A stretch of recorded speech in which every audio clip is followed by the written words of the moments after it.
अगर हम सब चाहे छी SSB स्टूडियो और नव ऑडियो वीडियो सुनी तो हमारे चैनल SSB स्टूडियो को सब्सक्राइब करूँ और बेल आइकन का जरूर दबाओ।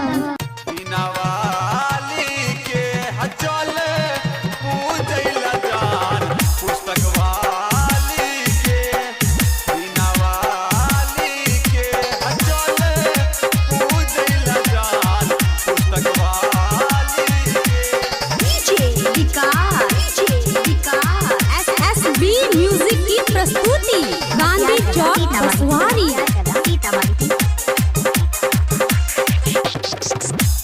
जल्दी जल्दी सजा ले थाली के, जल्दी जल्दी सजा ले थाली के, चल पूजल जान बिना वाली के, चल पूजल जान बिना वाली के, जल्दी जल्दी सजा ले थाली के, जल्दी जल्दी सजा ले थाली के, चल पूजल जान बिना वाली के, चल पूजल जान बिना वाली के।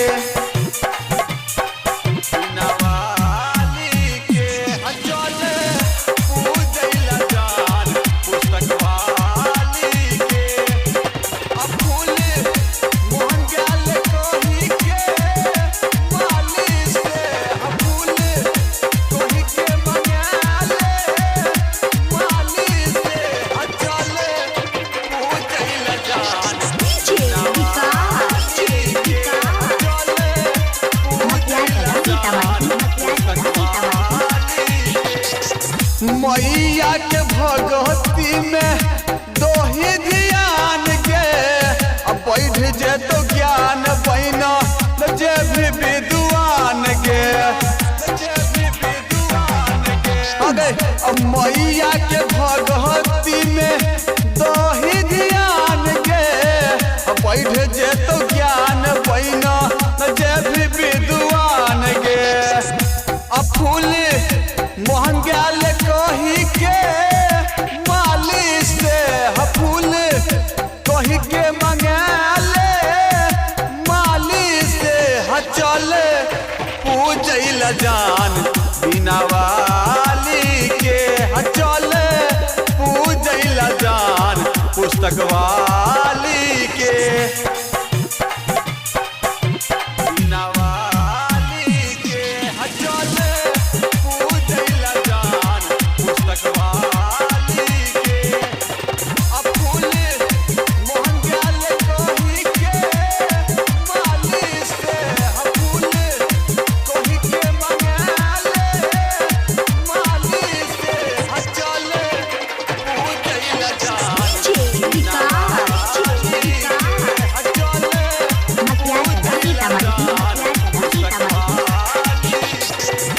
बिना वाली के कृपा जकरा मिलई छै, ओकरा पूरा जिंदगी खिलै छै,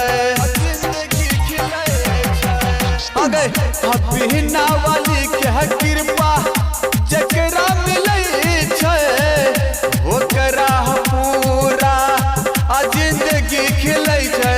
सोनी सोनी बजना तो एहलहु देखी हाली से, सोनी बजना तो एहलहु देखी हाली से, चल पूजल जान बिना वाली के, चल पूजल जान हंस वाली के। SSB रिकॉर्डिंग स्टूडियो गांधी चौक बसवारी।